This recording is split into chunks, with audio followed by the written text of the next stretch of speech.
Hi. So last time I was on here, I was talking about my support chickens, and I'm really glad I have my support chickens. It's been a really, really rough last couple weeks. Um, I I'm experiencing firsthand a psychotic break. I'm super fortunate that my kids are stepping up to support each other, and for that I'm eternally grateful.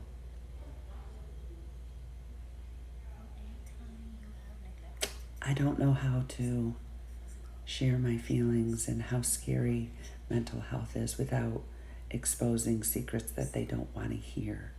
I don't know how to do that. I um,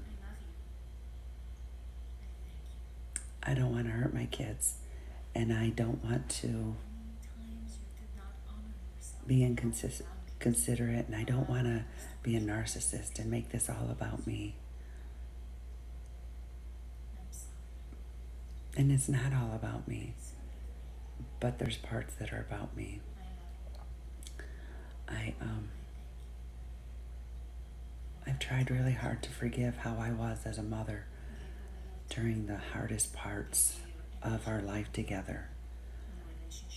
And that's not an excuse, it's just the reality. I was in an abusive, traumatic relationship. All of us were in an abusive, traumatic relationship. We all were traumatized. We were traumatized by the marriage, we were traumatized by my parents. I traumatized my kids and myself because I was just trying to do my best, and I was trying to um, raise the kids and pay the bills and not be supporting, not have to rely on my family. And I couldn't rely on my family because they tore me down so much. And when I say my family, they're not actually my family. I'm talking about my parents and my brothers. They weren't supportive, they were awful.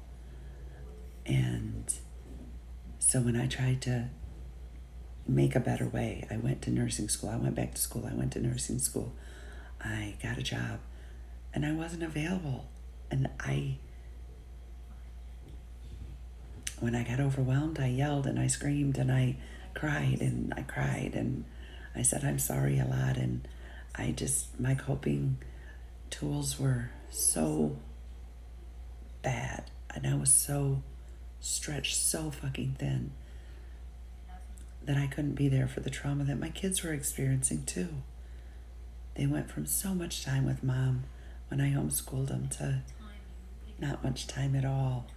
And they had to figure that all out themselves and deal with all those hard emotions. And then I was just crazy too, and I had my own breakdowns and I had my own trauma. And now I thought the kids were grown. I thought they were doing okay. And COVID has exposed all those things and brought them to light, and the racism in the world and the blow up has just brought it to the forefront. And so my kids are re-traumatized, and I am too. I have better coping tools now, and I have support chickens. But life is super hard right now, and I miss being able to breathe, and I miss my back not being in pain, and I miss laughing, and I miss my friends, and I miss gathering, and I miss having my house to myself, and I miss the delusion I had that we had a good relationship and that my kids were doing okay, because they're not. They're not.